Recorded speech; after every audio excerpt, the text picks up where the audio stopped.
Anditi wamborambe ndazwa ruto usikuda zvinhu wakundoti chikafu.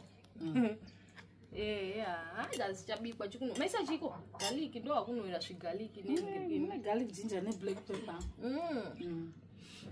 Alright, chakutonzwa uguta. Ngoni pai ndiwo. Handi mama doti pakurira.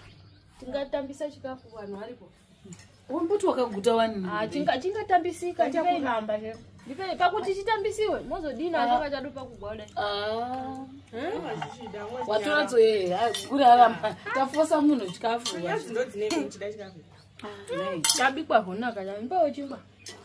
Ndipe 6 aje angwana 6 months. 6 semunhu anga asuda kuti ndoda 6. Chinotambisika kana ndouya zve. Sididire one dream.